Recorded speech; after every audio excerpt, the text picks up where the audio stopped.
Ngayon, ang tanong ng maraming NBA fans, anyari? Bakit hindi natuloy ang mga nagchichismis na blockbuster trades? At para sa usapang NBA trade deadline, kasama natin ang basketball blogger at analyst na si Enzo Flojo. Enzo, thank you so much sa iyong pagbalik dito sa The Score. So, gaya namang tanong ng maraming NBA fans, anyari, bakit hindi natuloy ang mga big name trades gaya ng Kevin Love for Carmelo Anthony, Dwight Howard for Hassan Whiteside, Blake Griffin linked to so many teams. Bakit hindi nangyari mga yon? Well, ang theory ko lang dyan, siguro medyo cold feet and maybe most of the teams wanted to play a little bit safe. No?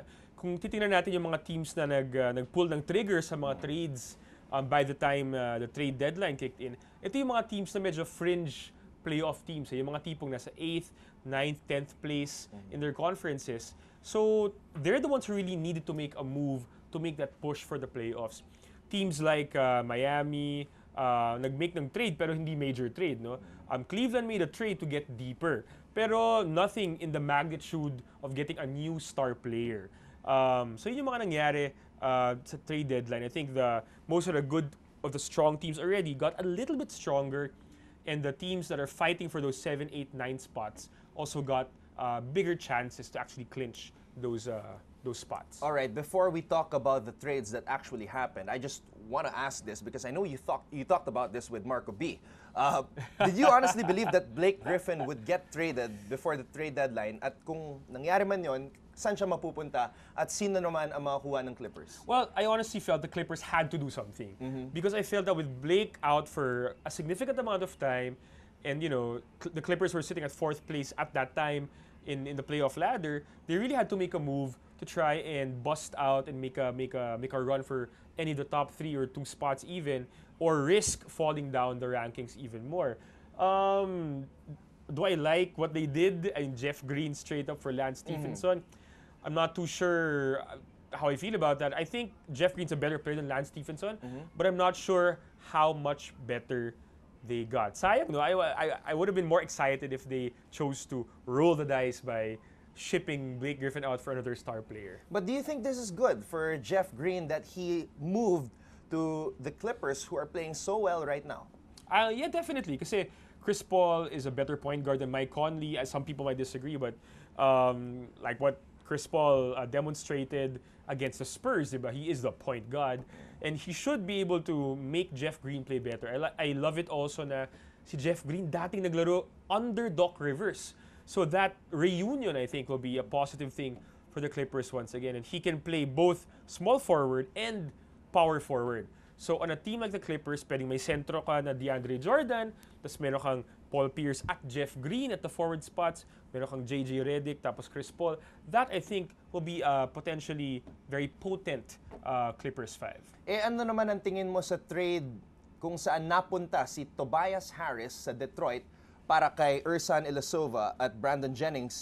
Ang Detroit Pistons ngayon, 9th in the Eastern Conference, 27-27. Tingin mo ba makakatulong itong pagdating ni Tobias Harris sa Detroit? I think I'd like this for both teams, actually. Tobias Harris will probably be the starting power forward right now for Detroit. It's going to be interesting to see anong klaseng combo ang mangyayari sa kanilang dalawa ni Andre Drummond up top. Si Tobias Harris, may okay siyang mid-range, perimeter game. So potentially, pwede yun mag-complement sa napaka-gandang low post game ni Andre Drummond. At sama mo pa dyan si Reggie Jackson.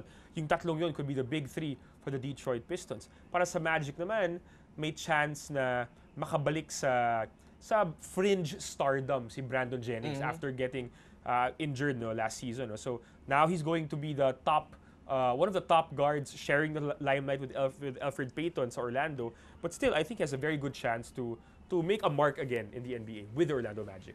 Detroit is 9th, Charlotte is 8th right now in the Eastern Conference, and they got Courtney Lee. And we know that MKG is out for the season.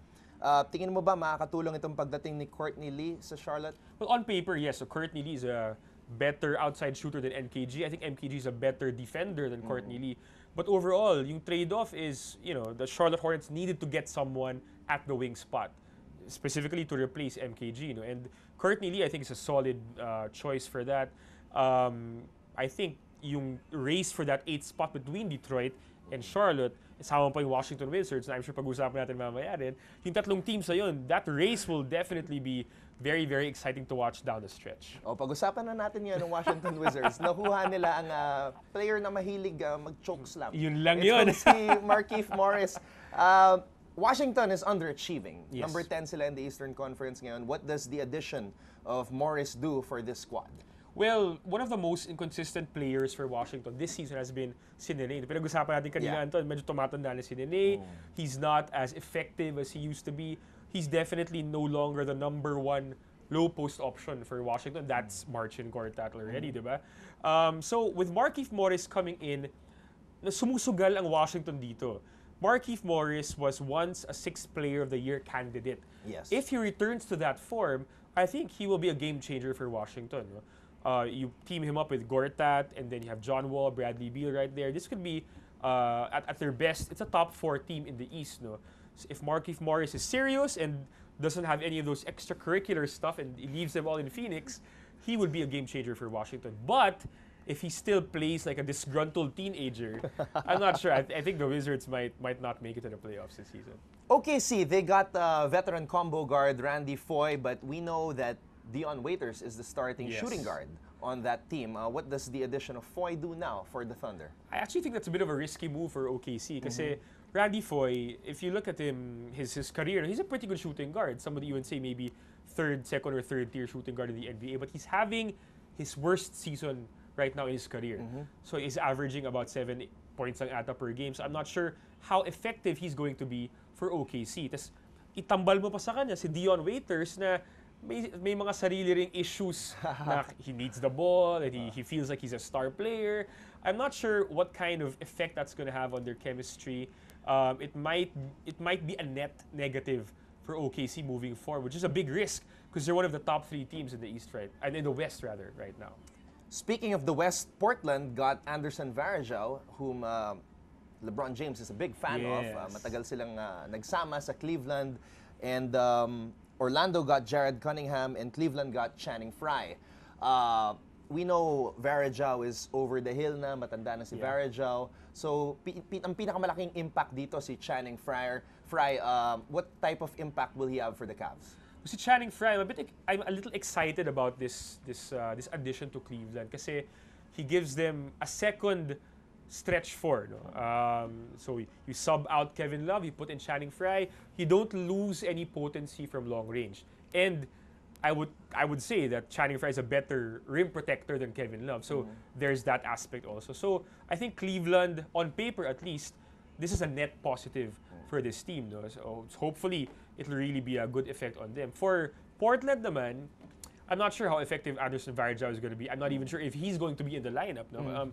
I've been reading that they plan to actually let him go and, have salary cap space or something like that. Nasasada ko for Anderson Varejao kasi nga, parang siya na lang yata yung natitira from LeBron's old Cleveland days. So with him gone, it's a completely new team for the Cavs, and I'm a sentimental guy, so sentimentally I'm disappointed for Anderson Varejao. But if you look at the skill set kasi that Frye brings in, it's like I said, it should be a net positive for the Cavaliers. Bago tayo magtapos, Enzo, biggest winner dito sa NBA trade deadline? I think potentially it could be the Clippers. No? Jeff Green is having one of his best seasons in his career right now. I mean, there's certainly one of his best in the last 3 or 4 years.